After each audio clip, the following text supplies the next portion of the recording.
차가운 밤 공기가 폐부 깊숙이 스며들었다. 도시의 소음은 굵은 빗줄기에 씻겨 내려가 희미한 백색 소음으로 변해 있었다. 이서연은 흠뻑 젖은 채 거리를 헤맸다. 그녀의 손에 들린 휴대폰 화면은 이미 오래전에 꺼져 있었지만 그 마지막으로 본 짧은 문자, 메시지는 망막에 낙인처럼 새겨져 있었다. 최종 기각. 더 이상의 항소는 불가합니다. Though is a tangle is a tangle, though umpired is a tangle.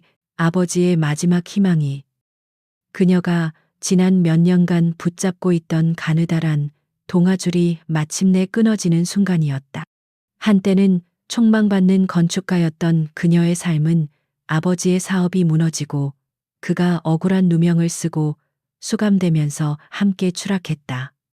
세상은 그녀에게서 모든 것을 앗아간 듯했다.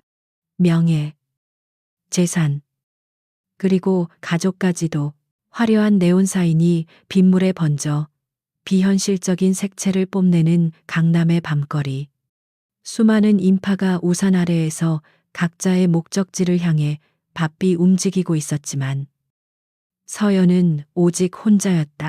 발걸음은 의지를 잃은 채 정처 없이 흘러갔다.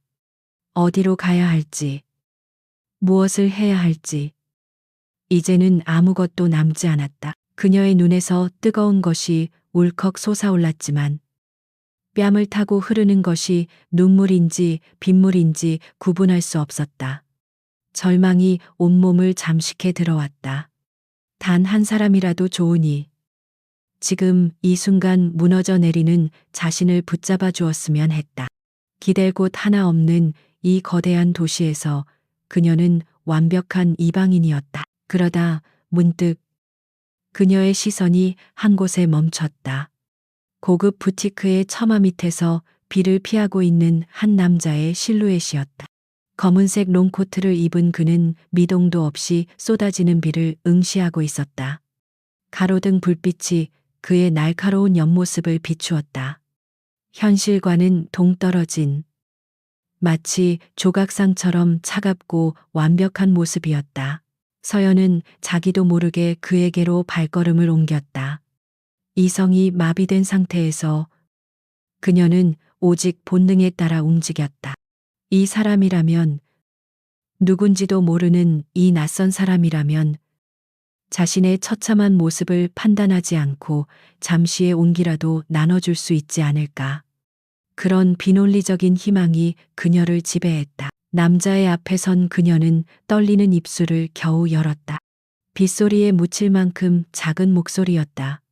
저기 남자의 시선이 천천히 그녀에게로 향했다. 무심하고 또렷한 눈동자. 그 깊이를 알 수 없는 눈과 마주치자 심장이 쿵 내려앉는 것 같았다. 하지만 여기서 물러설 수는 없었다. 이것이 마지막 발악일지라도 잠시만 안아줄래요? 간절함이 묻어나는 목소리.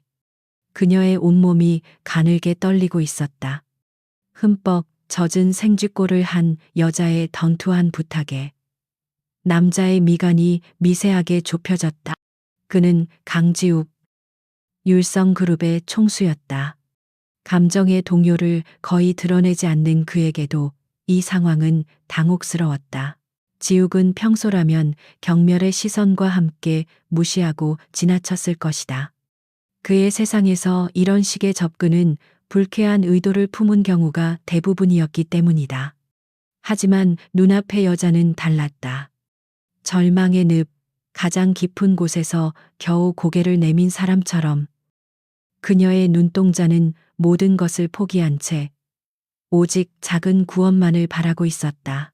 그녀의 눈빛 속에서 지욱은 아주 오래전 잊고 있던 자신의 모습을 보았다.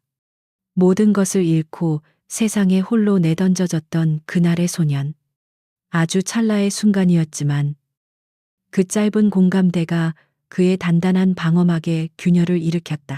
그는 대답 대신 천천히 팔을 벌렸다. 서연은 그가 허락했다는 사실에 안도하며 그의 품에 무너지듯 안겼다. 차갑고 단단한 가슴팍. 하지만 값비싼 코트 너머로 그의 체온이 희미하게 전해져 왔다. 그 온기 하나에 그동안 억눌러왔던 모든 감정이 폭발했다.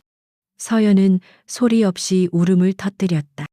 아버지를 향한 그리움, 세상을 향한 원망, 자신의 무력함에 대한 절망이 뒤섞인 눈물이었다. 지욱은 낯선 여자를 아는 채 굳어 있었다. 그의 품에서 흐느끼는 작은 어깨의 떨림이 고스란히 전해졌다. 빗물에 젖은 그녀의 머리카락에서는 희미한 샴푸 향과 비 냄새가 섞여났다. 처음 겪는 생경한 감각이었다. 그는 늘 타인과 거리를 두었고 철저히 계산된 관계만을 유지해왔다. 이런 무방비하고 순수한 위로의 요청은 그의 인생에 단 한 번도 없었다. 시간이 얼마나 흘렀을까? 서연의 울음이 잦아들자 그녀는 자신이 무슨 짓을 했는지 깨달았다. 얼굴이 순식간에 달아올랐다. 그녀는 황급히 그에게서 몸을 떼어냈다. 죄송합니다. 정말 죄송합니다.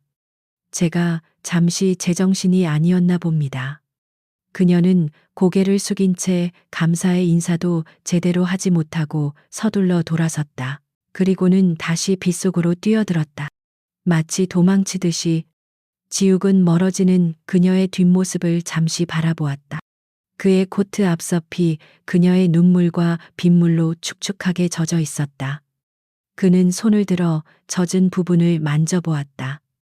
차가운 감촉과 함께 이상하게도 희미한 온기가 남아있는 듯했다. 비서실장. 지욱이 허공에 나직이 말했다. 그러자 마치 기다렸다는 듯이 검은 우산을 든 중년의 남자가 나타나 그의 곁에 섰다. 회장님, 부르셨습니까? 그는 방금 전의 상황을 모두 지켜보았지만 어떤 질문도 하지 않았다. 그것이 그의 역할이었다. 지욱은 젖은 코트 자락에서 시선을 떼지 않은 채 명령했다. 방금 저 여자 알아봐. 짧고 단호한 한마디. 비서실장은 말없이 고개를 숙였다. 지욱은 다시 쏟아지는 비를 바라보았다. 그의 무표정한 얼굴 위로 복잡한 상념이 스쳐 지나갔다.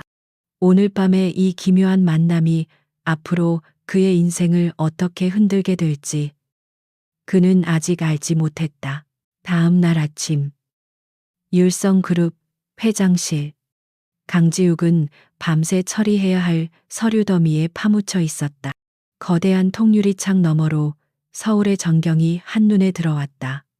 도시의 정점에 선 지배자의 자리. 하지만 그의 눈빛은 여전히 공허했다. 어젯밤의 일이 자꾸만 머릿속을 맴돌았다. 그 여자의 절망적인 눈빛과 어깨의 떨림이 잔상처럼 남아 그를 괴롭혔다. 회장님. 비서실장이 안으로 들어와 정중히 보고서를 내밀었다. 이서연, 만 28세, 전 한솔건축 수석 디자이너, 부친 이강혁, 전 한솔건축 대표. 보고서의 내용은 간결했지만 그 안에 담긴 정보는 지욱의 심장을 서늘하게 만들기에 충분했다. 한솔건축. 5년 전 율성그룹이 적대적 인수를 통해 무너뜨린 바로 그 회사였다. 그리고 이강혁. 지욱은 그 이름을 똑똑히 기억했다. 당시 율성의 확장을 위해 반드시 제거해야 할 걸림돌. 온갖 비리 혐의를 뒤집어 씌워 몰락시킨 장본인이었다. 물론 그 배후에는 더 거대한 세력이 있었지만 실행은 분명히 자신의 손으로 이루어졌다. 그런데 어젯밤 그가 품에 안았던 여자가 바로 이강혁의 딸이라니. 지욱의 입가에 냉소가 번졌다. 운명의 장난인가? 아니면 복수를 위한 의도된 접근인가? 그는 후자의 가능성을 더 높게 점쳤다. 하지만 어젯밤 그녀의 눈빛은 너무나도 순수하고 절박했다. 계산된 연기라고 하기에는 지나치게 생생한 절망이 담겨 있었다. 혼란스러웠다. 그녀의 현재 상황은 지욱이 물었다. 부친의 구속 이후 가세가 급격히 기울었습니다. 현재는 작은 오피스텔에서 혼자 거주하며 여러 설계 사무소에 이력서를 넣고 있지만 한솔 건축 출신이라는 꼬리표 때문에 번번이 거절당하고 있는 것으로 파악됩니다. 어제는 부친의 최종심 기각 판결이 있었습니다. 비서실장의 담담한 보고는 지욱의 가슴에 작은 파문을 일으켰다. 모든 상황이 맞아떨어졌다. 그녀의 절망은 연기가 아니었다. 그렇다면 이 모든 것은 그저 지독한 우연일 뿐이라는 말인가. 자신들의 인생을 송두리째 파괴한 원수의 품에 안겨 위로를 구한 여자. 그리고 그 사실을 모른 채 그녀를 안아준 남자. 이보다 더한 아이러니가 있을까. 지욱은 자리에서 일어나 창가로 다가갔다. 도시를 굽어보는 그의 눈빛이 차갑게 가라앉았다. 죄책감 아니, 그런 감정은 사치였다. 비정한 비즈니스의 세계에서 살아남기 위해 그는 수많은 것을 짓밟아왔다. 이강혁 역시 그중 하나일 뿐이었다. 하지만 왜일까? 왜 유독 이서연이라는 여자는 그의 마음에 작은 가시처럼 밝혀버린 것일까? 흥미롭군. 지욱이 혼잣말처럼 중얼거렸다. 그의 머릿속에서 복잡한 계산이 시작되었다. 그는 이 우연을 그냥 넘길 생각이 없었다. 그녀를 자신의 곁에 두기로 결심했다. 그것이 속죄의 감정이든 단순한 호기심이든 아니면 그녀를 이용해 숨어있는 진짜 적을 끌어내려는 계획이든 이유는 중요하지 않았다. 중요한 것은 이제 그녀가 자신의 시야 안에 들어왔다는 사실이었다.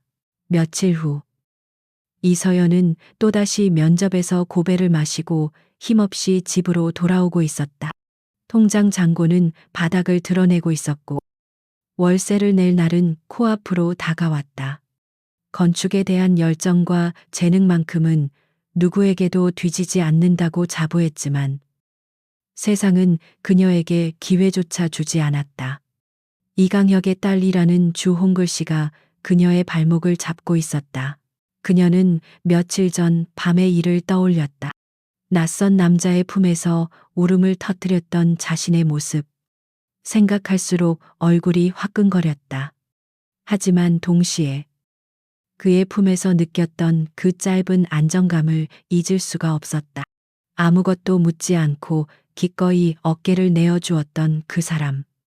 이름도 얼굴도 제대로 기억나지 않지만 그의 단단했던 가슴과 희미한 채취는 이상할 만큼 선명하게 남아 있었다. 집 앞 우편함에는 어김없이 독촉장 몇 개가 꽂혀 있었다.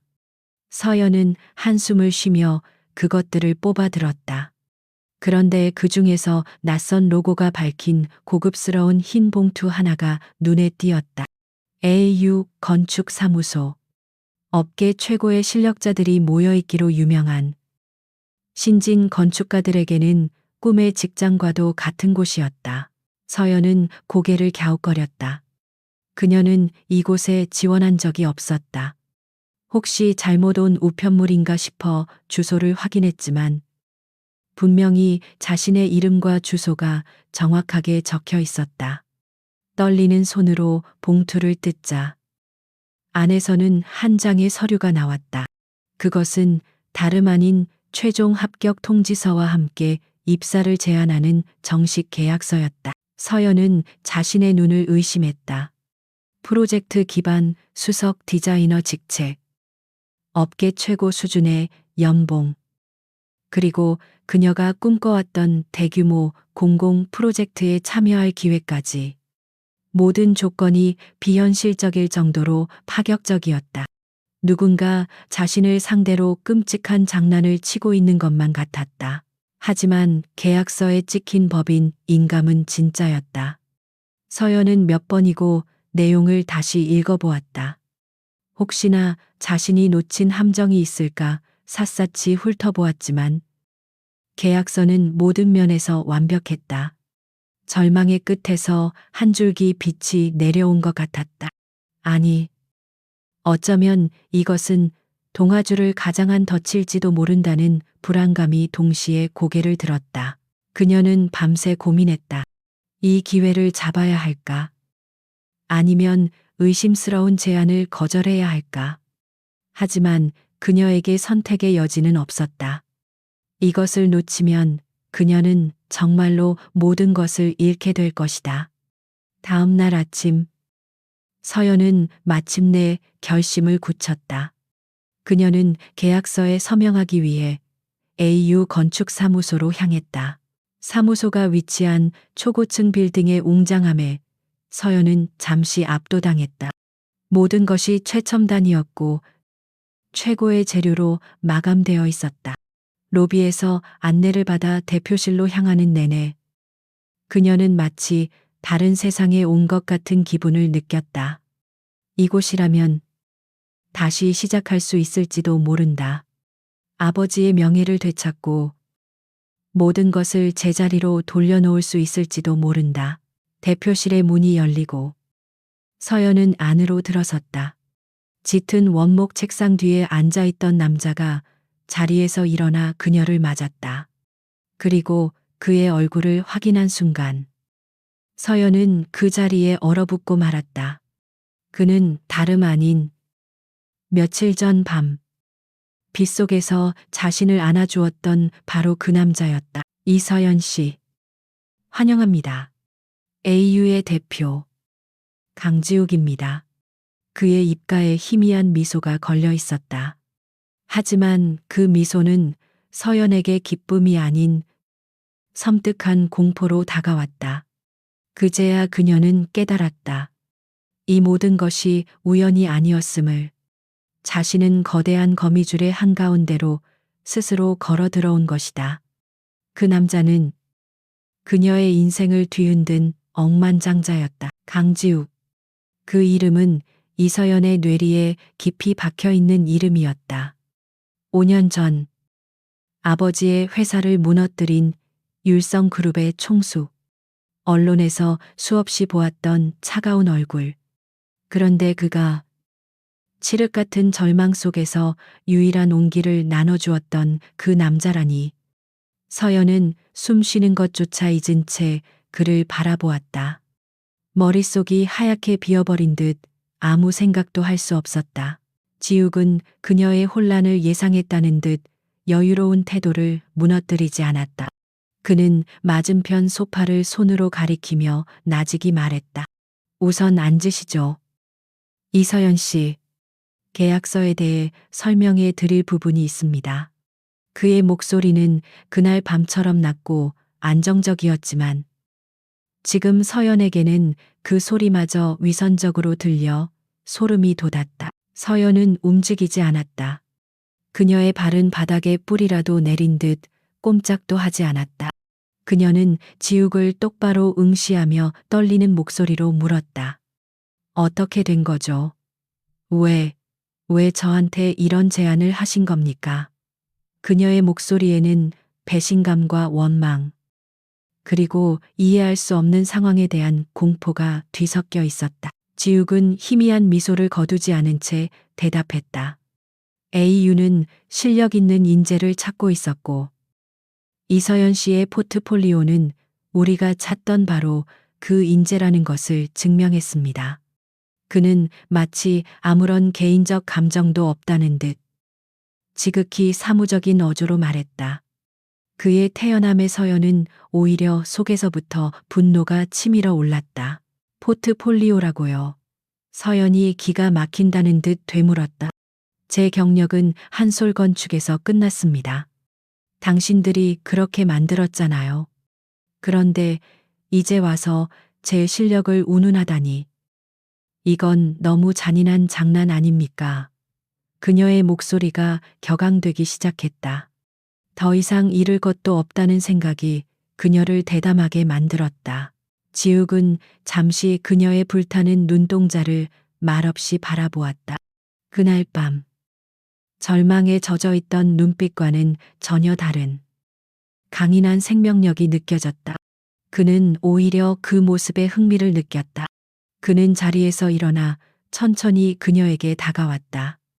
위압적인 그의 존재감에 서연은 저도 모르게 뒷걸음질 치고 싶었지만 이를 악물고 버텼다. 그는 그녀의 바로 앞에서 멈춰섰다. 장난이라 율성그룹은 수천억이 오가는 프로젝트에 장난을 치지 않습니다. 이서연 씨, 그의 눈빛은 깊고 차가웠다. 과거는 과거일 뿐입니다. 한솔 건축의 몰락은 비즈니스 세계에서는 흔한 일이죠. 감정적인 대응보다는 현실을 직시하는 것이 현명할 겁니다. 그의 말은 한치의 동정심도 없는 칼날이 되어 서연의 가슴을 후벼 팠다. 아버지의 인생과 그녀 가족의 모든 것이 걸린 일이 그에게는 그저 흔한 일일 뿐이었다. 서연은 주먹을 꽉 쥐었다. 손톱이 손바닥을 파고드는 아픔이 느껴졌지만 심장의 통증에 비하면 아무것도 아니었다. 당신을 위해 일할 생각은 없습니다. 서연은 단호하게 말했다. 이 계약은 없던 일로 하죠. 그녀는 뒤돌아서 문을 향해 걸어갔다. 이 끔찍한 연극을 끝내고 싶었다. 그의 얼굴을 단 1초도 더 보고 싶지 않았다. 하지만 그녀의 등 뒤로 지욱의 목소리가 날아와 밝혔다. 이 문을 나서는 순간 당신은 건축가로서의 삶을 영원히 포기하게 될 겁니다. 그 목소리에는 의심의 여지없는 확신이 담겨 있었다. 내가 그렇게 만들 테니까. 그것은 명백한 협박이었다. 서연의 발걸음이 우뚝 멈췄다. 그녀는 차마 뒤돌아보지 못한 채 온몸의 피가 차갑게 식는 것을 느꼈다. 당신 아버님, 이강혁 씨의 재심을 준비 중이라고 들었습니다. 지욱의 목소리가 계속되었다. 돈이 많이 필요할 텐데요. 최고의 변호사. 그리고 새로운 증거를 찾아낼 시간과 자원. 지금의 이서연 씨에게는 없는 것들이죠. 하지만 AU의 수석 디자이너라면 이야기가 달라집니다. 그는 교묘하게 그녀의 가장 약한 부분을 파고들었다. 그것은 악마의 속삭임이었다. 거부할 수 없는 달콤한 제안의 형태를 한두 배. 서연은 눈을 감았다. 아버지의 얼굴이 떠올랐다. 억울함에 병들어가고 있는 아버지. 그를 구하기 위해서라면 그녀는 무슨 짓이든 할 수 있었다. 원수의 발밑에 기어 들어가는 한이 있더라도 서연은 천천히 몸을 돌렸다. 그녀의 눈에는 더 이상 분노나 슬픔이 담겨 있지 않았다. 오직 차가운 결의만이 이글거리고 있었다. 그녀는 다시 지욱에게 다가가 책상 위에 놓인 계약서를 집어들었다. 그리고 그의 눈을 똑바로 쳐다보며 말했다. 좋아요. 당신을 위해 일하죠. 그녀는 펜을 들어 자신의 이름을 망설임 없이 적어 내려갔다. 그녀의 서명은 마치 전쟁을 선포하는 장수의 출사표처럼 단호했다. 하지만 착각하지 마세요. 이건 당신에게 항복하는 게 아니에요. 내 것을 되찾기 위한 전쟁의 시작이니까. 그녀는 펜을 내려놓고 계약서를 그에게 밀었다. 지욱은 그녀의 선전포고에 오히려 만족스러운 미소를 지었다. 그는 굴복하는 여자보다 저항하는 여자를 원했다. 그래야만 더 흥미롭고 더 가치가 있으니까 기대하겠습니다. 이서연 수석 디자이너님. 그는 계약서를 들어보이며 마치 승자의 전리품을 확인하듯 가볍게 흔들었다. 서연은 더 이상 아무 말도 하지 않고 대표실을 나왔다. 문이 닫히는 순간 그녀는 참고 있던 숨을 몰아쉬었다. 온몸에 힘이 빠져 벽에 기대서야 했다. 심장이 미친 듯이 뛰고 있었다. 그녀는 방금 자신의 영혼을 악마에게 팔아넘긴 것일까? 아니, 그녀는 스스로 전쟁터에 뛰어든 것이다. 적의 심장부에서 모든 것을 되찾기 위한 싸움을 시작하기로 결심한 것이다. 한편 대표실에 혼자 남은 강지욱은 통유리창 앞에 서서 도시를 내려다보고 있었다. 그의 손에는 서연이 서명한 계약서가 들려 있었다. 그녀의 마지막 눈빛. 전쟁을 선포하던 그 결의에 찬 눈빛이 그의 뇌리에서 떠나지 않았다. 그는 어젯밤 비서실장에게 그녀를 조사하라고 명령했던 순간을 떠올렸다. 처음에는 단순한 호기심이었다. 자신의 철옹성 같던 감정에 작은 파문을 일으킨 여자에 대한 궁금증. 하지만 그녀가 이강혁의 딸이라는 사실을 알게 된 순간, 호기심은 복잡한 감정으로 변했다. 죄책감, 연민, 그리고 기묘한 운명에 대한 인식이 뒤섞였다. 사실 한솔건축의 몰락은 전적으로 그의 계획이 아니었다. 당시 율성그룹을 뒤에서 조종하던 더 큰 세력, 바로 최민준 회장의 계략이었다. 지욱은 그저 그의 손에 들린 날카로운 칼이었을 뿐, 이강혁은 최 회장의 비리를 눈치챘고 그것을 세상에 알리려다 처참하게 무너졌다. 지욱은 그 모든 진실을 알고 있었다. 지욱은 오랫동안 최 회장의 그늘에서 벗어나 그를 무너뜨릴 기회를 엿보고 있었다.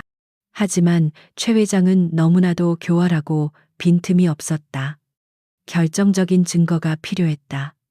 어쩌면 이서연이 그 열쇠가 될 수 있을지도 모른다.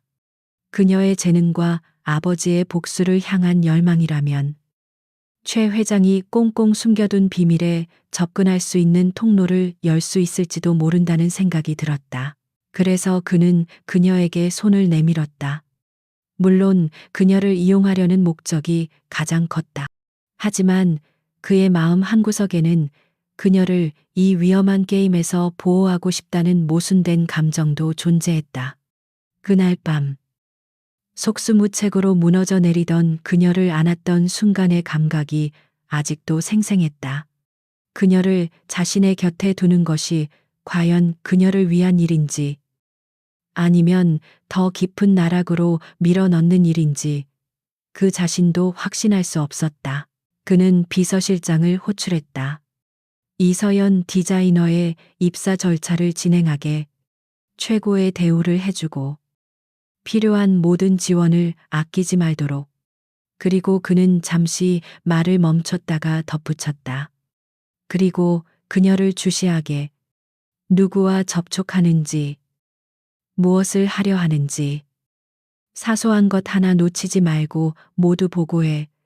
알겠습니다. 회장님. 비서실장은 감정을 읽을 수 없는 얼굴로 대답하고 조용히 물러났다. 지욱은 다시 한번 도시를 내려다보았다. 수많은 빌딩들이 거대한 정글처럼 솟아 있었다. 이제 이 정글 속으로 먹잇감이 될지, 사냥꾼이 될지 모를 한 마리의 검은 표범이 걸어 들어왔다.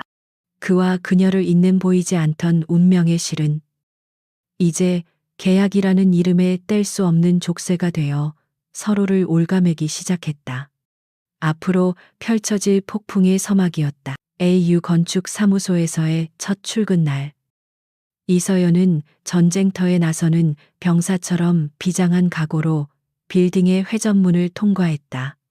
최고급 자재로 마감된 로비와 분주하게 움직이는 직원들의 모습은 활기 넘치면서도 숨막히는 긴장감을 자아냈다. 이곳은 국내 최고의 인재들이 모여 꿈을 실현하고 동시에 서로를 밟고 일어서는 치열한 경쟁의 장이었다. 그녀의 자리는 통유리창 바로 옆. 서울의 스카이라인이 한눈에 들어오는 최고의 위치에 배정되었다. 최신형 컴퓨터와 전문가용 장비들이 그녀를 기다리고 있었다. 이것이 강지욱이 제공하는 황금 세장이라는 것을 알았지만 서연은 잠시나마 건축가로서의 심장이 다시 뛰는 것을 느꼈다.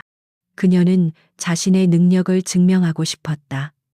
그에게, 그리고 세상에게. 그녀에게 맡겨진 첫 번째 프로젝트는 세비섬 복합 문화 공간 리모델링 사업이었다. 수년간 여러 건축가들이 도전했지만 까다로운 입지, 조건과 예산 문제로 번번이 무산되었던 골치 아픈 프로젝트. 이것은 명백히 그녀를 시험하기 위한 과제였다. 서연은 불평 없이 모든 자료를 검토하기 시작했다. 며칠 밤낮으로 그녀는 설계에만 몰두했다. 그녀는 기존의 설계안들이 가진 문제점을 정확히 파악했다. 모두가 건물의 외형적인 아름다움에만 치중할 때 그녀는 섬이라는 특수한 환경과 시민들의 동선을 고려한 혁신적인 아이디어를 제시했다. 자연 채광을 극대화하고 내부 공간의 가변성을 높여 다양한 문화 행사를 수용할 수 있도록 한 그녀의 설계안은 실용적이면서도 예술적이었다. 첫 주간 회의에서 그녀의 발표는 팀원들에게 신선한 충격을 주었다. 막다른 길에 부딪혔다고 생각했던 프로젝트에 새로운 활로가 보이기 시작했다. 프로젝트를 총괄하는 김 부장은 감탄을 숨기지 않았고 몇몇 동료들은 그녀의 재능에 찬사를 보냈다. 서연은 오랜만에 자신의 존재 가치를 인정받는 기분에 잠시나마 과거의 상처를 잊을 수 있었다. 하지만 모두가 그녀에게 호의적인 것은 아니었다. 디자인 1팀의 팀장인 박진수는 노골적으로 그녀를 경계했다. 그는 AU의 실세로 불리며 차기 이사 자리를 노리고 있는 야심가였다. 혜성처럼 나타나 단숨에 핵심 프로젝트를 꿰찬 서연의 존재는 그의 심기를 건드리기에 충분했다. 낙하산 주제에 운이 좋군. 박진수는 복도에서 동료들에게 들으라는 듯 비아냥거렸다. 회장님이 잠깐 가지고 노는 장난감일 뿐이야. 곧 실체가 드러나겠지. 그의 말에는 날카로운 질투와 경멸이 담겨 있었다. 서연은 못 들은 척 지나쳤지만 그 말이 단순한 시기심에서 비롯된 것이 아님을 직감했다. 박진수의 방해는 교묘하고 집요하게 시작되었다.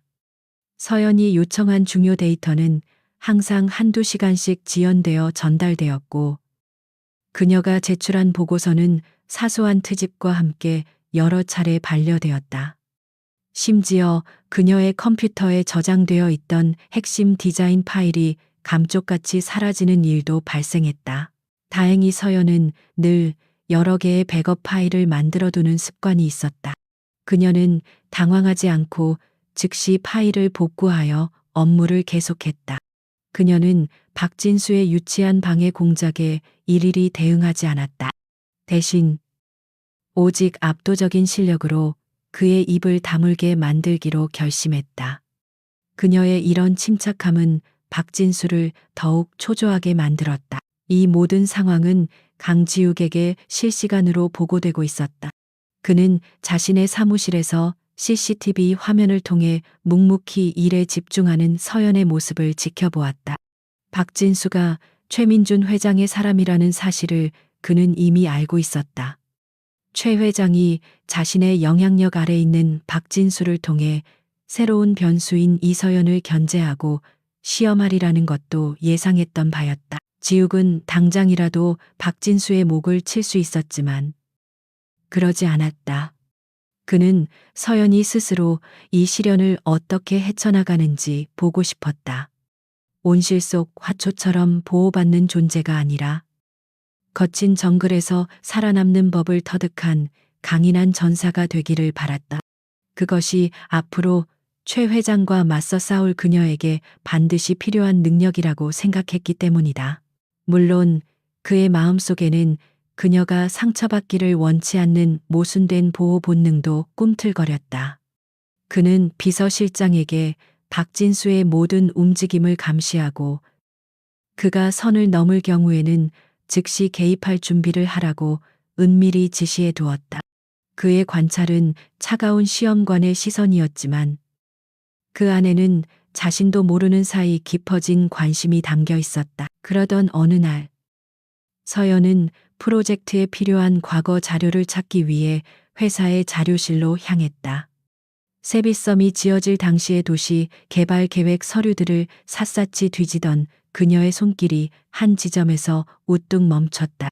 10년도 더 된 낡은 설계도면 한 구석에 찍힌 작은 인감. 그 옆에는 익숙한 필체의 서명이 남아 있었다. 총괄 책임자 이강혁 부. 바로 아버지의 서명이었다. 서연은 심장이 멎는 것 같았다. 아버지는 한솔 건축을 창업하기 전 잠시 시청 소속의 공공건축가로 일한 적이 있었다. 이것은 그때 아버지가 담당했던 프로젝트였던 것이다. 그런데 이상했다. 이 프로젝트는 아버지의 경력 어디에도 기록되어 있지 않았다. 서연은 홀린 듯 관련 서류들을 파헤치기 시작했다. 그리고 마침내 충격적인 사실을 발견했다. 아버지가 뇌물수수 혐의로 구속되는 결정적인 계기가 되었던 판교 신도시 개발 비리 사건의 핵심 부지가 바로 이세비섬 프로젝트와 연관되어 있었던 것이다. 두 프로젝트는 표면적으로는 무관해 보였지만 자금의 흐름과 관련 업체 리스트에서 교묘하게 연결된 지점들이 발견되었다. 과거의 망령이 차가운 현실이 되어 그녀의 눈앞에 나타났다. 이것은 우연이 아니었다. 누군가가 아버지의 과거 프로젝트 기록을 의도적으로 지우고 판교 개발 비리의 모든 죄를 아버지에게 뒤집어 씌운 것이 틀림없었다. 그리고 그 배후에 누가 있는지 어렴풋이 짐작이 갔다.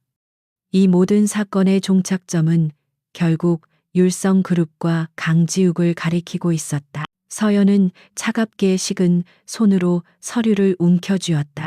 이것이 바로 강지욱이 자신을 이곳으로 부른 진짜 이유일까? 자신의 손으로 아버지의 무죄를 증명할 단서를 찾게 만들고 그것을 빌미로 자신을 완벽하게 통제하려는 것일까? 아니면 이 또한 자신을 시험하기 위한 그의 거대한 계획의 일부일 뿐일까? 그녀가 자료실에서 특정 서류들을 집중적으로 열람했다는 사실은 즉시 강지욱에게 보고되었다. 보고를 받은 지욱의 표정은 그 어느 때보다도 굳어 있었다. 그녀가 예상보다 훨씬 빨리 진실의 가장자리에 접근하고 있었다. 그녀의 날카로운 직감과 집요함이 이제는 최민준 회장을 자극할 수 있는 위험한 수준에 도달한 것이다. 최 회장은 자신의 과거 비리가 드러나는 것을 병적으로 두려워하는 인물이었다. 만약 이서연의 존재를 위협으로 인식하게 된다면 그는 과거에 이강혁에게 그랬던 것처럼 아니, 그보다 더 잔인한 방법으로 그녀를 제거하려 들 것이다. 이제 더 이상 지켜보기만 할 수는 없는 단계에 이른 것이다. 지욱은 자리에서 일어나 창밖을 내다보았다. 화려한 도시의 야경이 그의 눈에 들어왔지만 그의 시선은 허공의 한 점에 고정되어 있었다. 폭풍 전야의 고요함. 이제 곧 모든 것이 격렬하게 충돌하게 될 것이다. 그는 이서연이라는 위험하고도 매력적인 변수를 어떻게 다뤄야 할지, 그리고 그녀를 어떻게 지켜내야 할지 결정해야만 했다. 그의 게임은 이제 막 시작되었을 뿐인데 판은 이미 걷잡을 수 없이 커져버렸다. 자료실에서 발견한 아버지의 서명은 이서연의 잠들어 있던 투지를 깨우는 기폭제가 되었다. 그녀는 낮에는 세비섬 프로젝트에 완벽하게 몰두하는 유능한 디자이너로 밤에는 아버지의 누명을 벗기기 위한 비밀스러운 탐정으로 이중 생활을 시작했다. 그녀는 자료실에서 몰래 복사해온 서류들을 자신의 작은 오피스텔에 펼쳐놓고 밤을 새워가며 단서들을 꿰맞춰 나갔다. 건축가로서의 재능은 이런 일에도 유용했다. 복잡하게 얽힌 설계도면 속에서 구조적 결함을 찾아내듯 그녀는 방대한 자료 속에서 일관성을 무너뜨리는 작은 균열들을 발견해냈다. 유령 회사의 이름들, 비정상적인 자금의 흐름, 그리고 결정적인 시기에 이루어진 인허가 변경. 모든 조각들은 하나의 거대한 음모를 가리키고 있었다. 그리고 그 음모의 중심에는 어김없이 율성그룹이 있었다. 아버지가 구속된 직후 사건에 연루되었던 부실 기업들은 헐값에 율성그룹의 자회사로 흡수되었다. 마치 기다렸다는 듯이 강지욱은 아버지의 몰락을 발판 삼아 자신의 제국을 더욱 공고히 쌓아 올린 것이다. 증거가 명확해질수록 그에 대한 서연의 증오심은 더욱 깊어졌다. 그런데 이상한 일이었다. 그를 향한 분노가 커질수록 그와의 예기치 못한 마주침은 더욱 잦아졌다. 야근을 하고 있을 때면 그는 귀신처럼 나타나 커피 한 잔을 건네며 프로젝트의 진행 상황을 묻곤 했다. 텅 빈 엘리베이터 안에서 단둘이 마주치는 일도 몇 번이나 있었다. 그때마다 둘 사이에는 무거운 침묵이 흘렀다. 그의 질문은 언제나 업무에 관한 것이었지만 그의 시선은 마치 그녀의 마음속을 꿰뚫어 보려는 듯 깊고 집요했다. 서연은 그 시선 앞에서 자신의 비밀스러운 계획을 들킬까봐 심장이 조여드는 것을 느꼈다. 그녀는 애써 태연한 척하며 사무적인 대답만을 내놓았지만 온몸의 신경은 곤두서 있었다.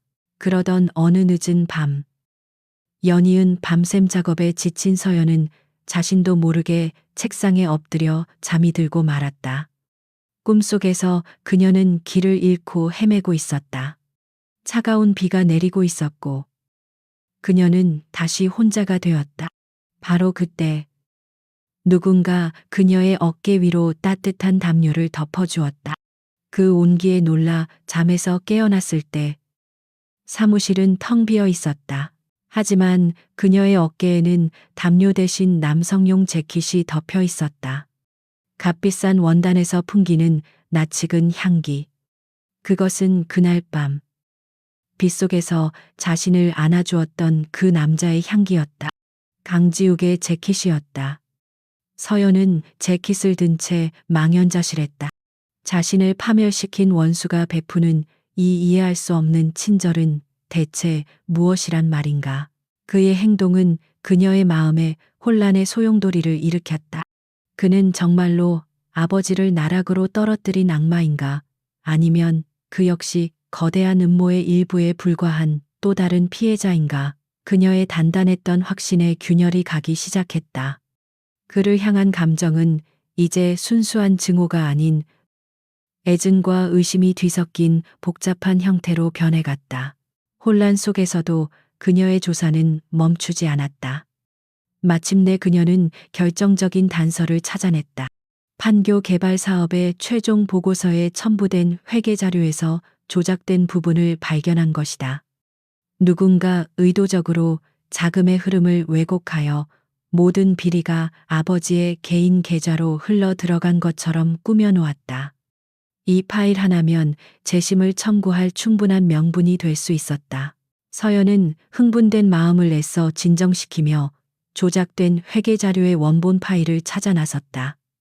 회사의 중앙 서버 깊숙한 곳, 여러 개의 보안 장벽으로 막혀 있는 곳에 데이터가 보관되어 있었다.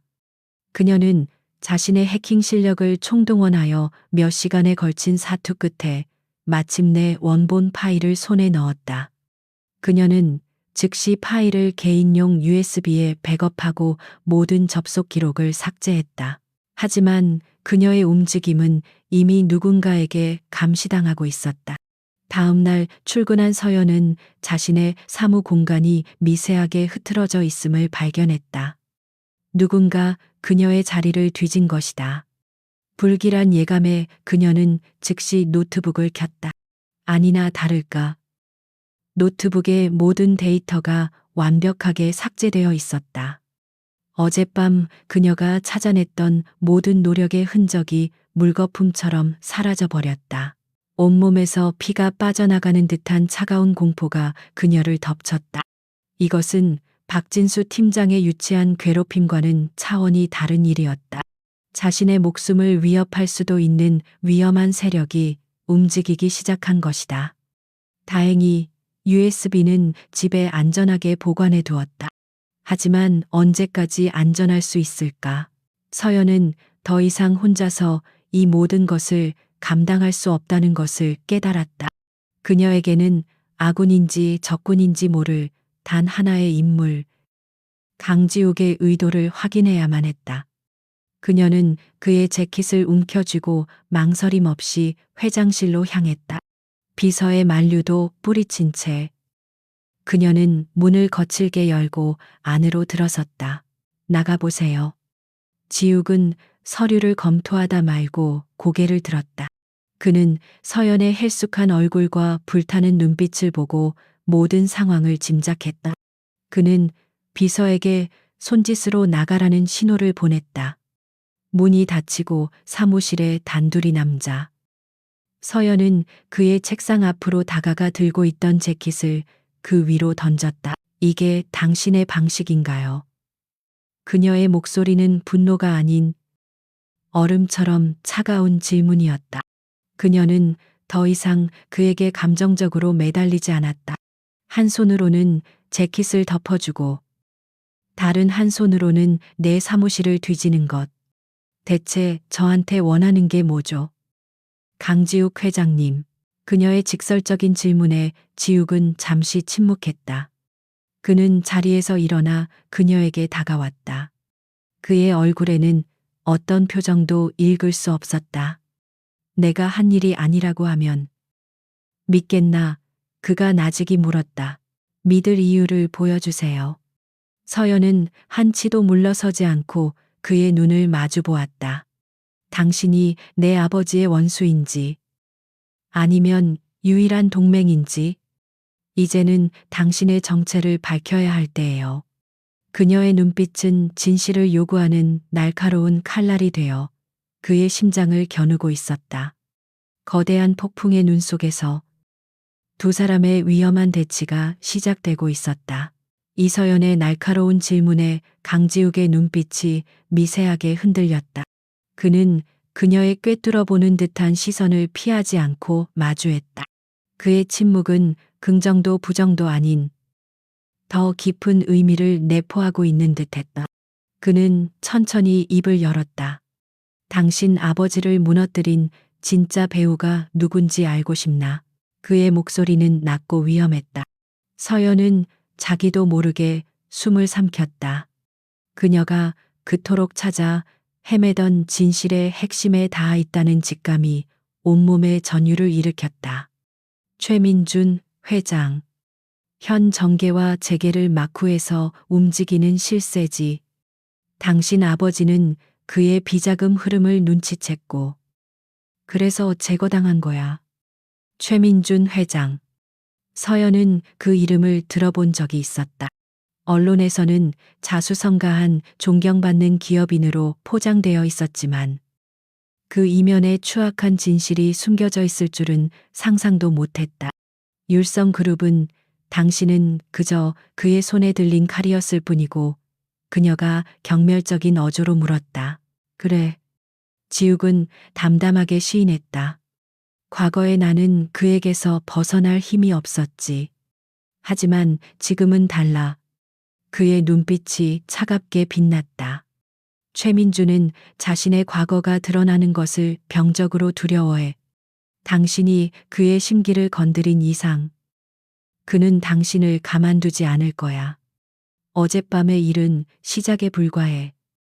그의 말은 설득력이 있었다. 하지만 서연은 그를 완전히 믿을 수 없었다.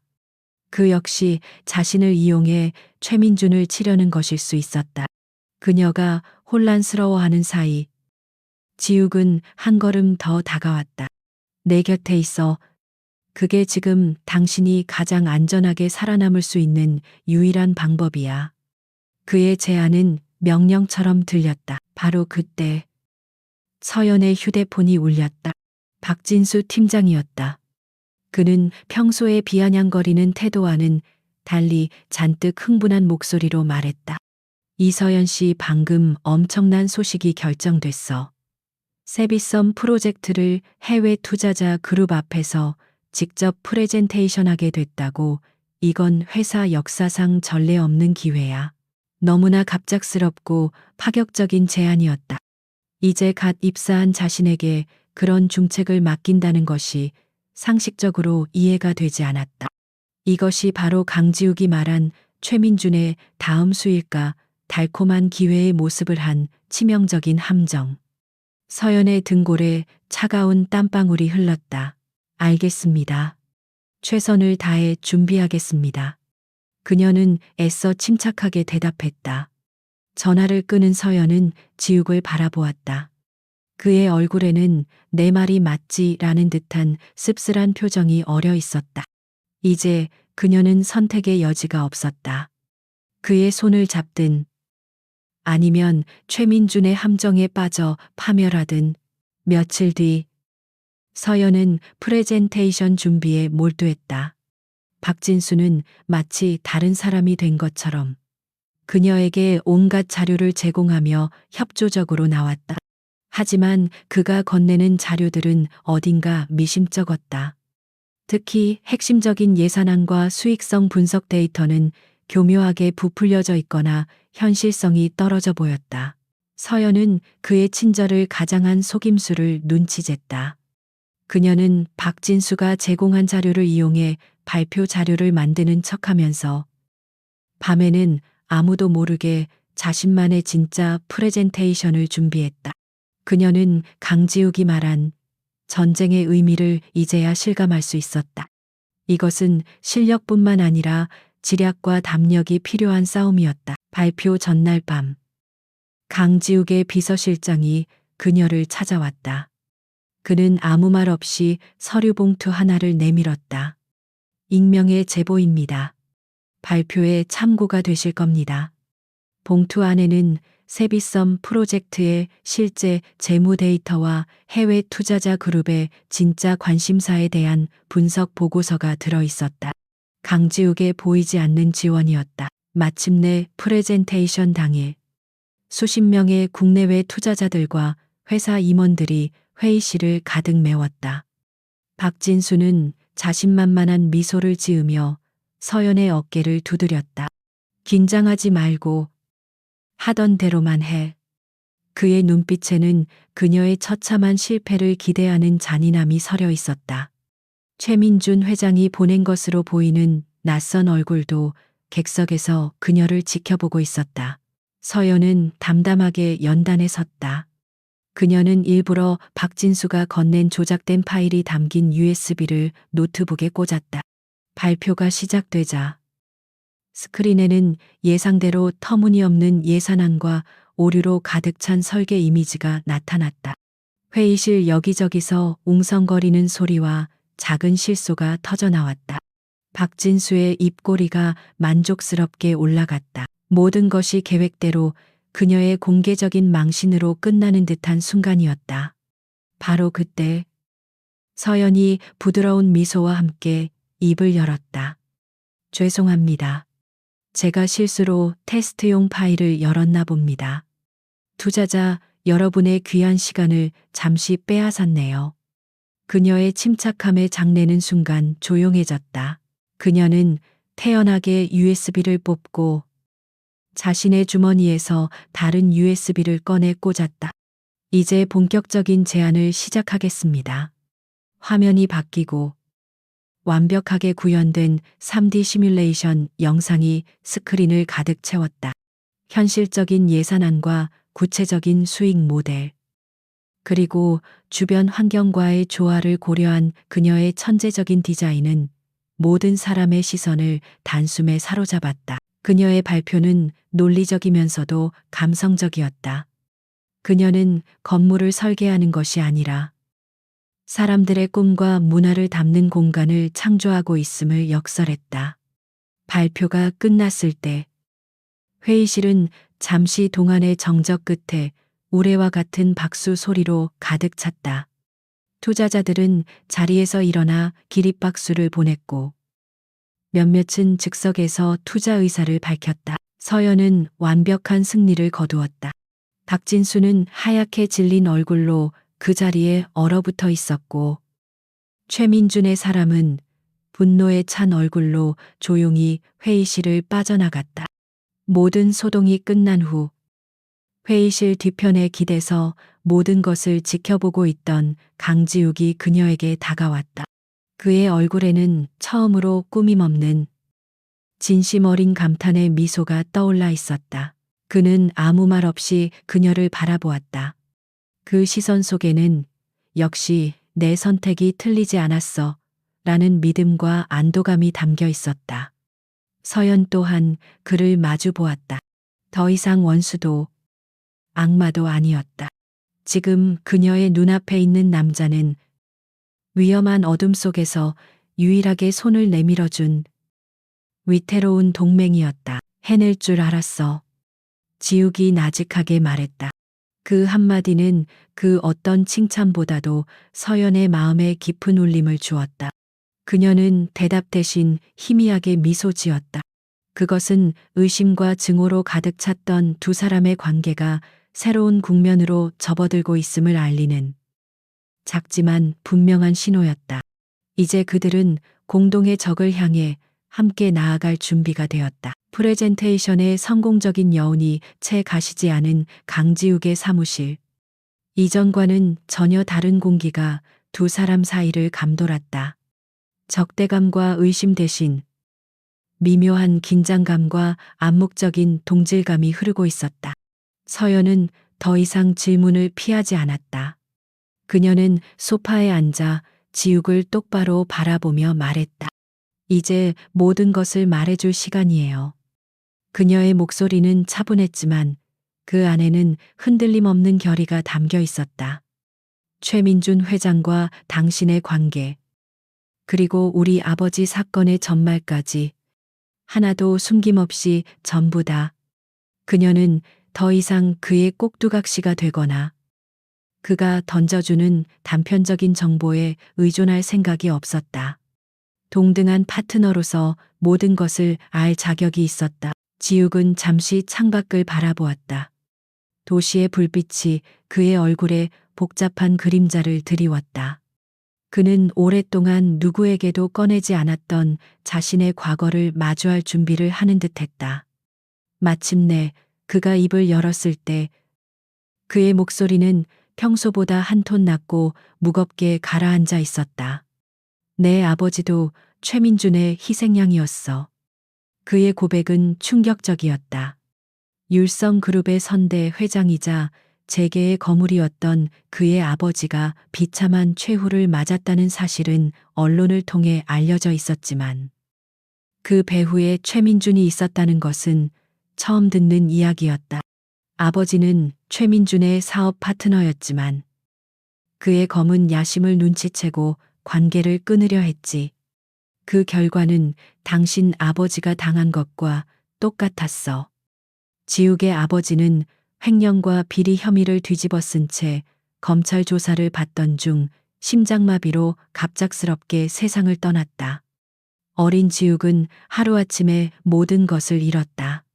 최민주는 슬픔에 빠진 그에게 후견인을 자처하며 접근했고 교묘하게 율성그룹을 자신의 영향력 아래에 두었다. 지욱은 복수를 위해 그리고 회사를 지키기 위해 그의 개가 되는 길을 택해야만 했다. 한솔건축 인수건도 최민준의 짓이었어. 그의 목소리에 씁쓸함이 묻어났다. 당신 아버지가 그의 비자금 장부를 손에 넣으려 한다는 걸 알게 된 직후였지. 나는 그의 칼이 되어 당신 아버지를 베어야만 했어. 그게 당시 내가 할 수 있는 유일한 선택이었으니까.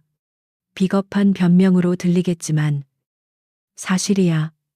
그의 길고 고통스러운 고백을 듣는 동안 서연의 마음은 폭풍처럼 요동쳤다. 그에 대한 증오심이 완전히 사라진 것은 아니었다. 그의 손이 자신의 가족을 불행으로 밀어넣은 것은 변하지 않는 사실이었다. 하지만 그 증오심 아래로 연민과 이해라는 새로운 감정이 싹트기 시작했다. 그 역시 거대한 악의에 맞서 홀로 싸워온 또 다른 피해자였다. 세상은 그녀가 생각했던 것처럼 선과 악으로 명확하게 나뉘지 않았다. 그 경계선 위에 서서 고통받는 사람들이 있었고 강지욱이 바로 그런 사람이었다. 그녀가 품었던 복수심은 이제 더 이상 한 개인을 향한 원망이 아닌 모든 것을 조종하는 거대한 악의 근원을 향한 분노로 바뀌어 가고 있었다. 그 비자금 장부 지금 어디에 있죠? 서연이 물었다. 그녀의 목소리는 이제 개인적인 감정을 넘어 공동의 목표를 향한 전략가의 그것으로 변해 있었다. 그녀는 그의 불행한 과거사에 동정하며 주저앉을 만큼 나약하지 않았다. 중요한 것은 과거가 아니라 현재 무엇을 해야 하는가였다. 그녀의 반응에 지욱은 오히려 안도감을 느꼈다. 그는 동정을 원한 것이 아니었다. 함께 싸울 동지가 필요했다. 그걸 찾기 위해 10년을 준비했어. 하지만 최민주는 뱀처럼 교활한 인간이라 디지털 파일 형태로는 어떤 증거도 남기지 않았을 거야. 분명 실물 장부의 형태로 세상에서 가장 안전하다고 생각하는 곳에 숨겨두었을 거다. 협력하죠. 서연은 그의 말이 끝나기 무섭게 제안했다. 당신이 가진 정보와 자원, 그리고 내가 가진 진실을 밝히려는 의지, 힘을 합치지 않으면 우리 둘 다 최민준에게 각계격 파당할 거예요. 그녀의 눈빛은 흔들림이 없었다. 이것은 감정적인 화해가 아닌 생존을 위한 냉철한 결단이었다. 그녀는 조건을 내걸었다. 하지만 이건 당신의 복수를 돕는 게 아니에요. 내 아버지의 명예를 회복하는 게 최우선 목표예요. 관련된 모든 정보는 나에게 투명하게 공개해야 하고 모든 결정은 합의하에 이루어져야 해요. 그녀는 이 위태로운 동맹에서 자신의 주도권을 잃을 생각이 없었다. 좋아. 지욱은 망설임 없이 동의했다. 그녀의 당당함과 명철함이 바로 그가 그녀에게서 원했던 모습이었기 때문이다. 이렇게 두 사람의 위태롭고도 필연적인 불가피한 연합이 공식적으로 결성되었다.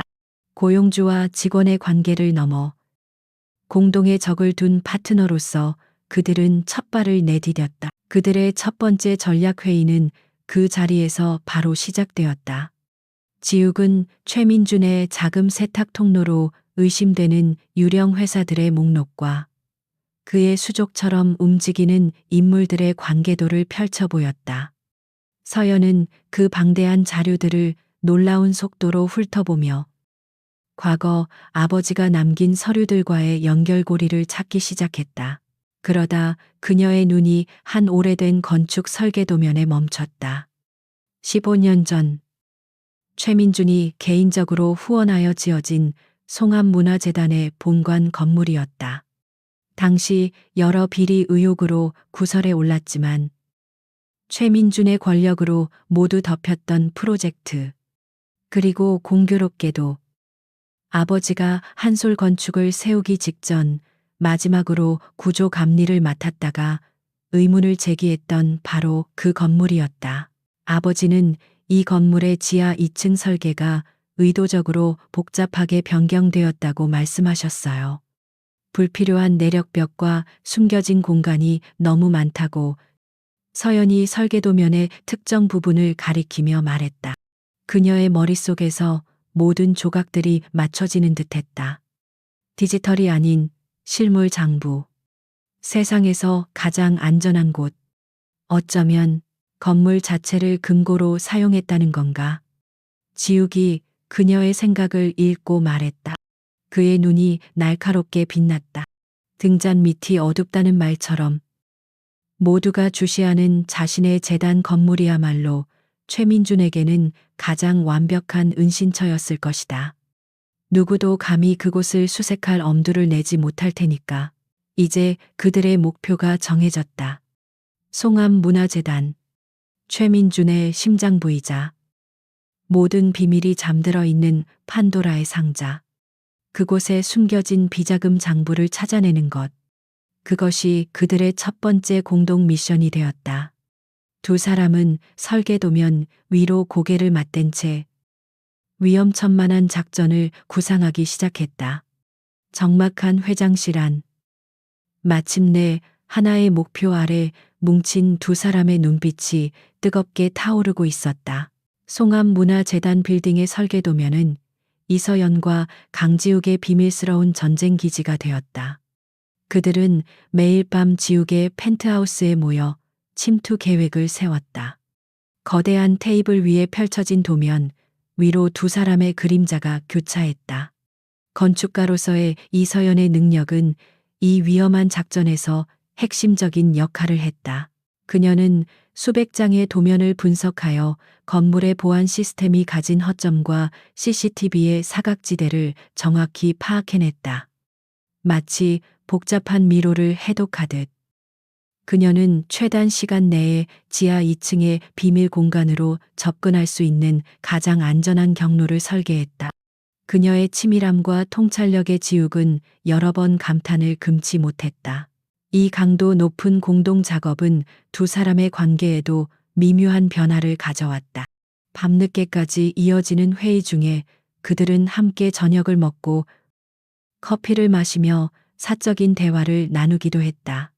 서연은 냉혹한 기업 사냥꾼의 가면 뒤에 숨겨진 지욱의 인간적인 고뇌와 외로움을 엿보았고, 지욱은 절망 속에서도 결코 꺾이지 않는 서연의 강인한 생명력에 매료되었다. 적의 심장을 겨누는 위험한 공모는 역설적으로 두 사람의 마음을 서서히 열리게 만들었다. 증오와 의심이 있던 자리에는 어느새 동지애와 신뢰, 그리고 그 이상의 이름 붙일 수 없는 감정이 싹트고 있었다. 하지만 두 사람은 애써 그 감정을 외면했다. 아직은 전쟁 중이었고 개인적인 감정은 사치일 뿐이었다. 마침내 그들의 계획이 완성되었다. 무작정 잠입하는 것은 불가능했다. 그들에게는 재단 건물, 특히 보안이 삼엄한 지하층까지 합법적으로 들어갈 명분이 필요했다. 지욱은 율성그룹의 사회공헌 활동을 가장한 교묘한 수를 생각해냈다. 그는 송암문화재단 측에 노후 건물 정밀 안전진단 및 리모델링 제안 공문을 발송했다. 모든 비용은 율성그룹이 부담한다는 파격적인 제안이었다. 자신의 아성에 대한 자부심으로 가득 찬 최민준 회장은 이 제안을 의심 없이 받아들였다. 율성그룹이 자신의 발밑에서 자선 사업을 펼치는 꼴이 우스웠고, 이를 통해 자신의 대외적인 이미지를 높일 수 있는 좋은 기회라고 판단했다. 그는 스스로 자신의 금고 문을 열어준 셈이었다. 결전의 날, 서연은 AU의 정예 기술팀을 이끌고 송암문화재단으로 들어섰다. 강지욱은 율성그룹의 총수 자격으로 그녀와 동행했다. 최민준의 수족인 재단 이사장은 가식적인 미소로 그들을 맞았지만 그의 눈빛은 날카롭게 빛나고 있었다.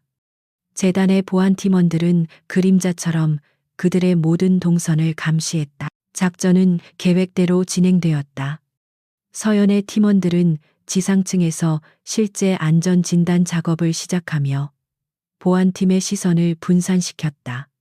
그 소란을 틈타 서연과 지욱은 지하 기계실 점검을 핑계로 지하층으로 향하는 엘리베이터에 올랐다. 좁은 엘리베이터 안. 두 사람 사이에는 숨막히는 긴장감이 흘렀다. 지하 2층에 도착한 그들은 서연이 미리 파악해둔 CCTV 사각지대를 따라 신속하게 움직였다. 차갑고 축축한 공기가 가득한 복도를 지나 그들은 마침내 설계도면에 표시된 거대한 콘크리트 벽 앞에 섰다.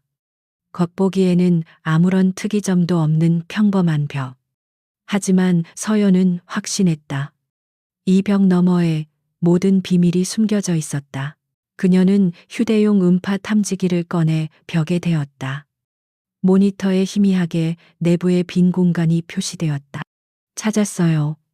그녀의 목소리가 작게 떨렸다. 이제 남은 것은 이 벽을 열 수 있는 비밀 장치를 찾는 것이었다. 서연은 벽의 표면을 손으로 짚어가며 꼼꼼하게 살폈다. 그녀의 손끝에 미세하게 다른 질감을 가진 벽돌 하나가 느껴졌다. 아버지가 남긴 메모에 적혀 있던 불규칙한 패턴 속의 유일한 규칙.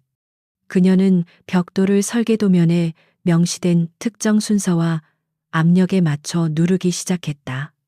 그러자 육중한 콘크리트 벽의 일부가 소리 없이 안쪽으로 밀려 들어가며 한 사람이 겨우 들어갈 수 있는 어두운 통로가 나타났다.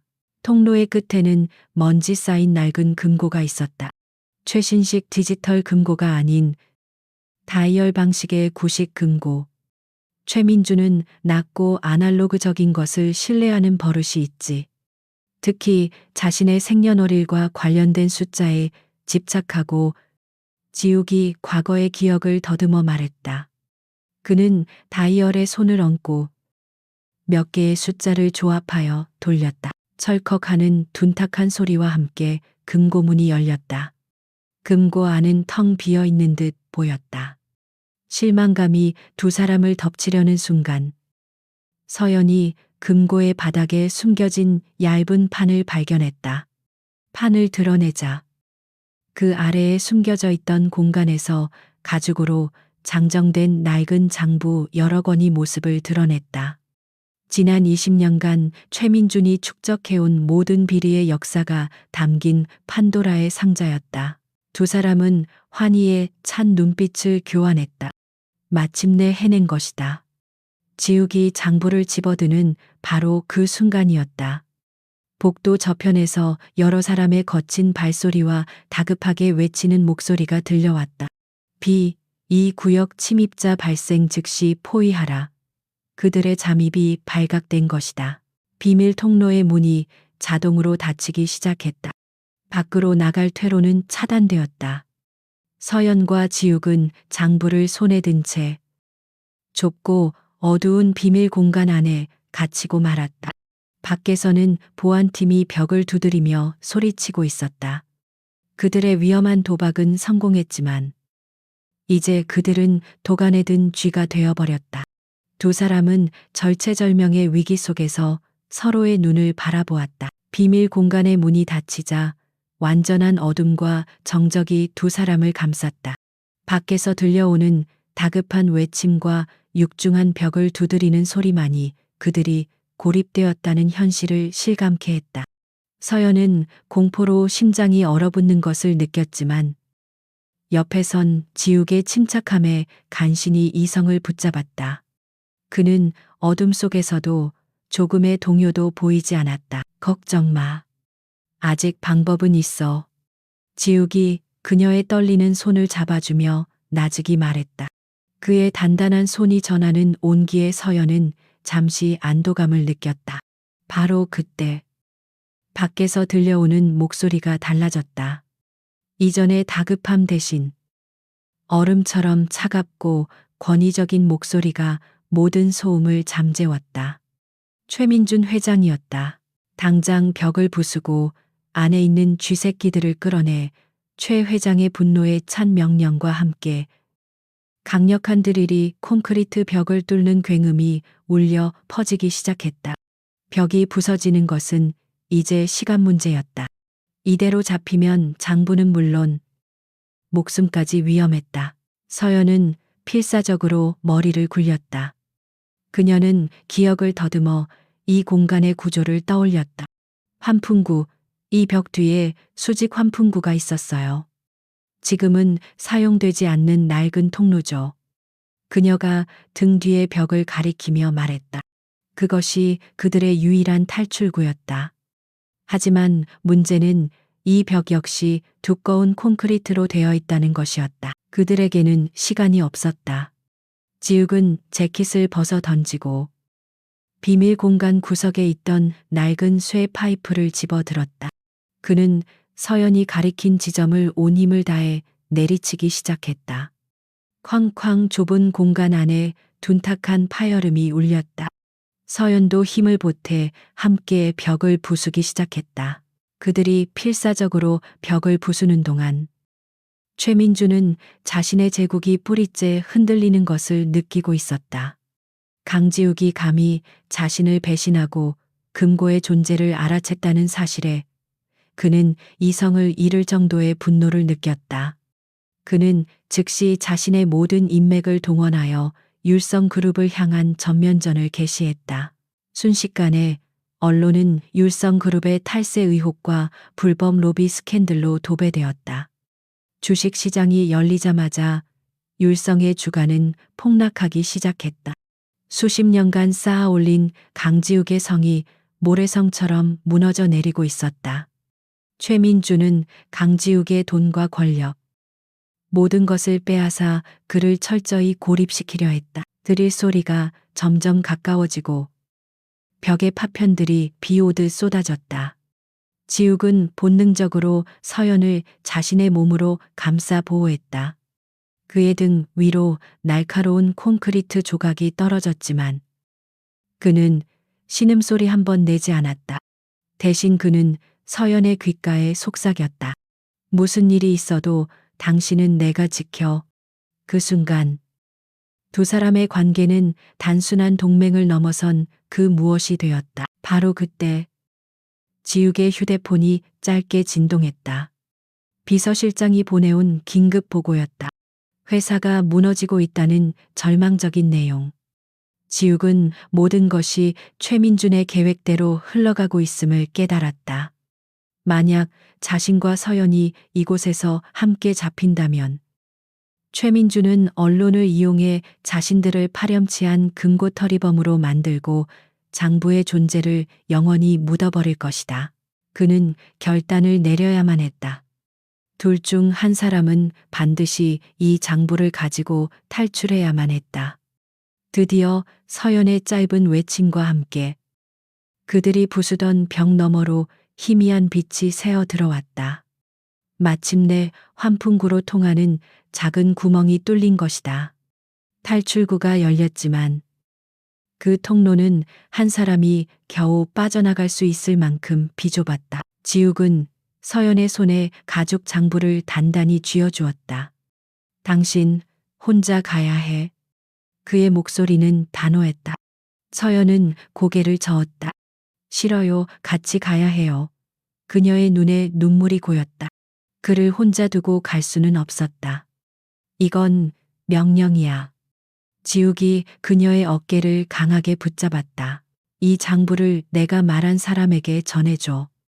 그가 모든 것을 바로잡아 줄 거야. 당신 아버지를 위해서라도 반드시 살아남아야 해. 그는 서연을 환풍구 쪽으로 밀었다. 서연은 필사적으로 저항했지만 그의 힘을 이길 수는 없었다. 그는 마지막으로 그녀의 젖은 뺨을 부드럽게 감싸 쥐었다. 가. 서연아. 그는 처음으로 그녀의 이름을 불렀다. 그 부름 속에 담긴 수많은 감정에 서연의 심장이 무너져 내렸다. 그는 그녀를 환풍구 안으로 밀어넣고 자신의 몸으로 그 입구를 막아섰다. 쾅하는 굉음과 함께 마침내 최민준의 부하들이 반대쪽 벽을 부수고 안으로 들이닥쳤다. 서연은 어둡고 좁은 환풍구 안에서 뒤를 돌아보았다. 부서진 벽 너머로 수많은 적들 앞에 홀로 당당히 서 있는 강지욱의 마지막 모습이 보였다. 그녀는 입술을 깨물며 소리 없는 비명을 삼켰다. 눈물이 뺨을 타고 하염없이 흘러내렸다. 그녀는 가슴에 장부를 꼭 껴안은 채 어둠 속으로 기어가기 시작했다. 그녀는 구원받았지만 그 대가는 너무나도 참혹했다. 그녀의 영웅은 적의 심장부에 스스로를 희생 제물로 바쳤다. 어둡고 차가운 환풍구를 빠져나온 이서연은 낯선 뒷골목에 홀로 서 있었다. 손에는 강지욱이 목숨과 맞바꾼 가죽 장부가 굳게 들려 있었다. 슬픔에 잠겨 있을 시간은 없었다. 그녀는 이제 최민준 회장의 표적이 되었고 도시 전체가 그녀를 옥죄는 거대한 감옥처럼 느껴졌다. 그녀의 어깨에는 아버지의 명예와 강지욱의 희생, 모든 것이 달려 있었다. 그녀는 지욱이 마지막으로 알려준 이름과 주소만을 의지한 채 움직였다. 김영진 검사. 부패한 권력에 맞서 싸우다 좌천된 것으로 알려진 강골 검사. 그가 마지막 희망이었다. 서연은 공중전화를 이용해 그와 접선했고 인적이 드문 늦은 밤 약속 장소인 낡은 서점으로 향했다. 최민준의 눈을 피하기 위해 몇 번이나 택시를 갈아타고 동선을 흐트렸다. 서점의 문을 열자 날카로운 인상의 중년 남자가 그녀를 기다리고 있었다. 김영진 검사였다. 그의 눈빛은 의심과 경계심으로 가득했다. 당신이 이서연 씨, 그는 대뜸 서류 가방을 가리키며 물었다. 그 안에 최민준을 무너뜨릴 증거가 있다는 게 사실입니까? 그는 뜬구름 잡는 제보에 신물이 난 듯 보였다. 서연은 말없이 장부를 꺼내 그의 앞에 펼쳐 보였다. 김 검사의 눈이 가늘어졌다. 그는 장갑을 끼고 조심스럽게 장부를 넘기기 시작했다. 수많은 가명 계좌와 천문학적인 액수의 돈이 오고 간 기록들. 지난 수년간 그가 쫓아왔지만 결코 잡을 수 없었던 거대한 비자금의 실체였다. 이것만으로는 부족합니다. 장부의 신빙성을 입증해야 합니다. 김 검사가 냉정하게 말했다. 그러자 서연은 건축 설계 도면을 분석하듯 장부의 흐름을 논리적으로 설명하기 시작했다. 그녀는 특정 거래 기록과 과거의 정치 스캔들, 그리고 아버지의 사건을 정확하게 연결지었다. 그녀의 명철한 분석에 김 검사의 표정이 서서히 변해갔다. 그녀는 단순한 제보자가 아니었다. 사건의 핵심을 꿰뚫고 있는 유일한 증인이었다. 마침내 김 검사는 확신했다. 이것이 바로 부패한 거인을 쓰러뜨릴 수 있는 단 하나의 아킬레스건이라는 것을. 그는 즉시 비밀 수사팀을 소집했다. 최민준을 어설프게 건드렸다가는 역공을 당할 뿐, 그를 대중 앞에서 누구도 부정할 수 없는 방식으로 무너뜨려야만 했다. 며칠 후 율성그룹의 긴급 주주총회가 열렸다. 최민준의 세력이 강지욱의 부재를 틈타 경영권을 완전히 장악하기 위해 소집한 자리였다. 수많은 재계 인사들과 언론사 기자들이 총회장을 가득 메웠다. 단상에 선 최민준은 비통한 표정으로 강지욱의 비리를 개탄하며 율성그룹의 윤리 경영을 회복시키겠다고 열변을 토하고 있었다. 그의 승리가 확정되는 순간처럼 보였다. 바로 그때였다. 총회장의 육중한 문이 열리고 이서연이 걸어 들어왔다. 초췌하지만 당당한 모습. 그녀의 양옆에는 김영진 검사와 수사관들이 서 있었다. 장내는 순식간에 아수라장이 되었다. 카메라 플래시가 미친 듯이 터졌고 모두가 이 예기치 않은 침입자의 등장을 경악과 궁금증 속에 지켜보았다. 최민준의 얼굴이 흉측하게 일그러졌다. 그는 경호원들에게 그녀를 끌어내라고 소리쳤지만 수사관들이 그 앞을 막아섰다. 서연은 혼란을 뚫고 단상으로 향했다. 그녀는 마이크를 잡고 잠시 숨을 골랐다.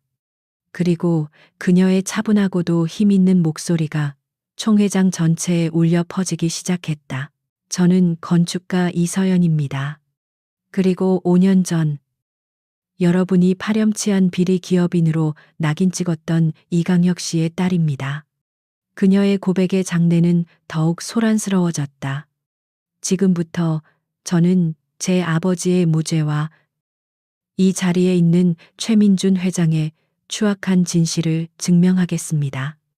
그녀의 말이 끝나자 등 뒤에 거대한 스크린에 율성그룹의 로고 대신 낡은 장부의 페이지들이 나타났다. 최민준이 정관계 인사들에게 건넨 뇌물의 목록. 그의 지시로 이강혁에게 뇌물 누명을 씌우는 과정이 담긴 지시서. 그리고 강지욱 회장을 협박하여 율성그룹을 착취해 온 기록까지. 모든 것이 적나라하게 공개되었다. 서연은 하나의 거대한 건축물을 해체하듯 최민준의 범죄 제국을 조목조목 무너뜨려 나갔다. 그녀의 목소리는 때로는 슬픔에 잠겼고 때로는 분노로 떨렸지만 결코 흔들리지 않았다. 그것은 진실의 목소리였고 억압받았던 모든 이들의 절규였다.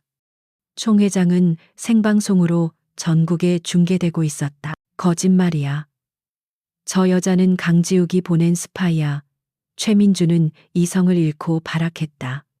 하지만 그의 외침은 서연이 제시한 압도적인 증거 앞에서 공허한 메아리가 될 뿐이었다. 그의 시대가 끝났음을 직감한 주주들은 등을 돌렸고 그를 따르던 이들은 고개를 숙였다. 마침내 김영진 검사가 단상으로 올라와 최민준의 앞에 섰다. 그는 차가운 목소리로 말했다. 최민준 씨, 당신을 횡령, 뇌물 공여 및 증거 조작 등의 혐의로 긴급 체포합니다. 수사관들이 다가와 그의 양팔에 차가운 수갑을 채웠다. 한 시대의 괴물로 군림했던 그의 오만한 제국이 수많은 카메라 앞에서 단 몇 분 만에 처참하게 무너져 내렸다. 박진수를 비롯한 그의 수족들 역시 현장에서 줄줄이 체포되었다. 모든 것이 끝났다. 카메라 플래시가 쉴 새 없이 터지는 가운데 서연은 조용히 눈물을 흘렸다. 그것은 승리의 눈물이자 아버지와 강지욱을 위한 위로의 눈물이었다. 길고 어두웠던 터널의 끝에서 마침내 정의의 빛이 비치기 시작했다. 몇 달의 시간이 흘렀다. 대한민국을 뒤흔들었던 최민준 게이트의 광풍이 잦아들고 세상은 새로운 일상에 적응해 가고 있었다. 최민준과 그의 일당들은 법의 엄중한 심판을 받아 긴 수감 생활을 시작했다. 썩은 뿌리가 도려내진 자리에서는 더디지만 분명하게 새로운 싹이 돋아나고 있었다. 이서연의 삶에도 마침내 따스한 햇살이 비치기 시작했다. 재심을 통해 모든 누명을 벗은 아버지 이강혁이 마침내 자유의 몸이 된 것이다. 교도소 문을 나서는 아버지의 수척해진 모습을 보며 서연은 뜨거운 눈물을 흘렸다. 길고 외로웠던 싸움이 끝났음을 실감하는 순간이었다. 그녀는 지난 몇 달간 아버지의 건강 회복과 심리적 안정을 위해 모든 것을 쏟아부었다. 그리고 아버지의 이름 한소를 다시 내걸고 작지만 단단한 건축사무소를 새로 열었다. 그녀의 재능과 명성은 이미 업계에 널리 알려져 있었기에 재기를 돕겠다는 좋은 사람들이 구름처럼 모여들었다. 강지욱 역시 격변의 시간을 보내고 있었다. 그는 최민준의 비리를 밝히는데 결정적인 역할을 한 공로를 인정받아 기소유예 처분을 받았다. 하지만 율성그룹은 창사 이래 최대의 위기를 맞았다. 그는 회사를 살리기 위해 뼈를 깎는 구조조정과 개혁을 단행했다. 부패한 임원들을 모두 해고하고 투명 경영을 약속하며 대중의 신뢰를 회복하기 위해 노력했다. 그는 더 이상 과거의 냉혹한 기업 사냥꾼이 아니었다. 깊은 상처를 겪고 난 뒤 그는 진정한 리더로 거듭나고 있었다. 그와 서연은 최민준의 재판 과정에서 몇 번 증인으로 마주쳤지만 사적인 만남은 의도적으로 피했다. 서로에게는 각자의 삶을 재건하고 상처를 치유할 시간이 필요하다는 것을 암묵적으로 알고 있었기 때문이다. 그러던 어느 맑은 가을날 오후 서연은 한강이 내려다 보이는 공원 벤치에 앉아 스케치북에 그림을 그리고 있었다. 저 멀리 보이는 세빛섬은 그녀의 손길을 통해 새로운 모습으로 다시 태어날 준비를 하고 있었다. 그때 익숙한 그림자가 그녀의 위로 드리워졌다. 고개를 들자 강지욱이 서 있었다. 그는 예전처럼 값비싼 수트를 입고 있었지만 온몸을 감싸던 날카로운 위압감은 사라져 있었다. 대신 오랜 전쟁을 끝낸 병사처럼 편안하고 부드러운 분위기를 풍겼다. 그는 서연의 옆에 조용히 앉았다. 두 사람 사이에는 어색함 대신 편안한 침묵이 흘렀다. 사무소 개업. 축하해. 지욱이 먼저 침묵을 깼다. 당신이라면 분명 잘 해낼 거라고 믿었어. 그의 목소리는 따뜻했다. 서연은 희미하게 미소 지으며 대답했다. 회장님도 힘든 시간을 잘 이겨내신 것 같아 다행이에요. 이제는 정말 율성 그룹의 주인이 되셨네요. 그들의 대화는 과거의 아픔이나 위험했던 순간들을 향하지 않았다. 오직 현재와 미래에 대한 이야기뿐이었다. 새로 시작한 사무소의 비전, 율성 그룹의 개혁 방향, 그리고 평범한 일상에 대한 소소한 이야기들. 그들을 가로막고 있던 모든 비밀과 거짓, 오해가 사라진 자리에는 깊은 이해와 유대감만이 남아 있었다. 한참 동안 이야기를 나누던 지욱이 문득 진지한 얼굴로 그녀를 바라보았다. 고마워. 이서연 씨. 당신의 용기 덕분에 나도 세상도 구원받았어. 그의 눈빛에는 그가 평생 누구에게도 보여주지 않았던 순수한 감사와 존경, 그리고 깊은 애정이 담겨 있었다. 그는 차마 사랑이라는 단어를 입에 담지 못했지만 서연은 그의 눈빛만으로 모든 것을 알 수 있었다. 서연은 말없이 그를 바라보았다. 모든 것이 시작되었던 그 비 오는 밤이 떠올랐다.